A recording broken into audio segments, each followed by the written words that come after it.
بحرارة بالزميل الصحفي إبراهيم بوتميت، زميل صحفي مختص في السباقات على الطريق. أهلا وسهلا بك سي إبراهيم. أهلا زميل عادل، سعداء بالتواجد معكم في قناة الرياضية من خلال تحليل مجريات الماراثون الدولي لمدينة الرباط.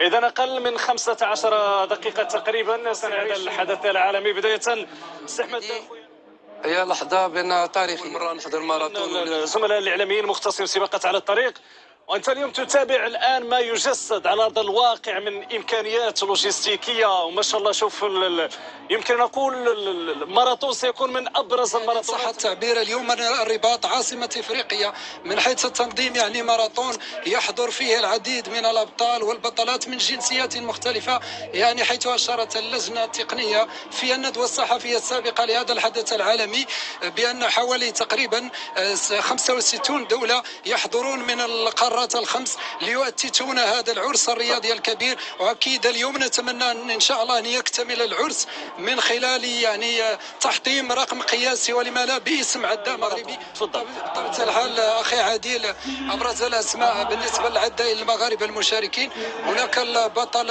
المعروف رضا العربي، هو بطل مميز من ابرز الاسماء الموجوده حاليا في المنتخب الوطني، وهو مرشح فوق العاده. محسن طلحه ايضا الفائز بماراثون الدوحه.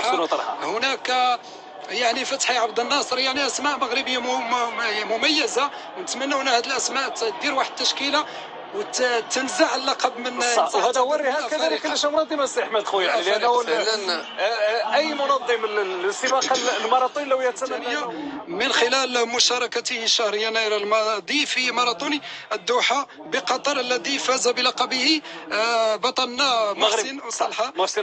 كما يبرز العداء الكيني سامي كيغان 29 عام الذي يحتفظ بذكريات جميلة في المغرب، حيث فاز بالعديد من الماراثونات بالمملكة المغربية، أبرزها ماراثون الرباط في النسخة ديالو الثالثة سنة 2017.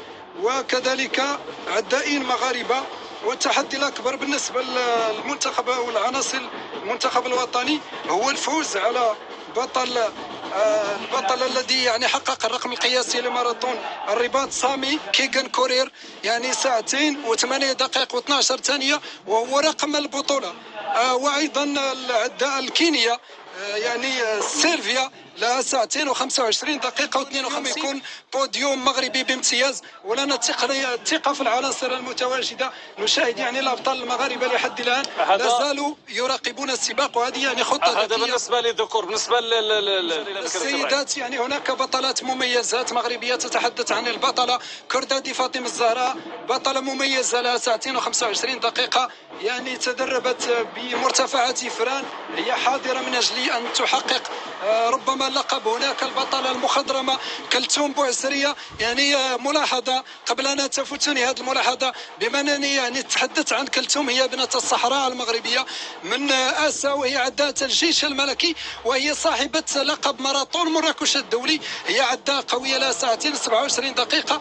هناك أيضا حضور عدائين من الداخلة، الماراثون يمجز بين كل المدن المغربية، وهي فرصة مواتية من أجل التألق. هناك أيضا بطلة خنيفرة حنان قلوج الذي نتمنى لها التوفيق، دون نسيان ابن بوابة الصحراء رقية المقيم التي مثلت المغرب في أولمبياد طوكيو 2021.